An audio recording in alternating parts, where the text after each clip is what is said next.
চিংড়ি মাছের মালাইকারি খুব সহজেই বানিয়ে ফেলুন, নারকেলের দুধ ছাড়াই। তার জন্য সর্ষের তেলে ঘি দিয়ে তাতে দিয়ে দিন এলাচ, দারচিনি, আর দিন পেঁয়াজ, আদা, রসুন আর টমেটো বাটা দিয়ে ভালো করে কষে নিন।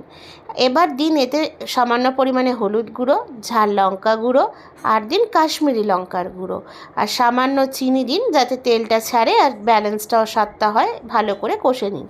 দেখুন ঠিক তেলটা আমার একদম ছেড়ে এসছে। সেই সময় আগে থেকে নুন হলুদ মাখিয়ে পরিষ্কার করে ধুয়ে রাখা গলদা চিংড়িগুলো দিয়ে দিন। এবার আমার এক একটা চিংড়ির কিন্তু ওজন বেশ ভালোই ছিল, 500 গ্রামের মতো ছিল। এবার চিংড়িগুলোকে ওলট পালট করে একটু কষে নিন।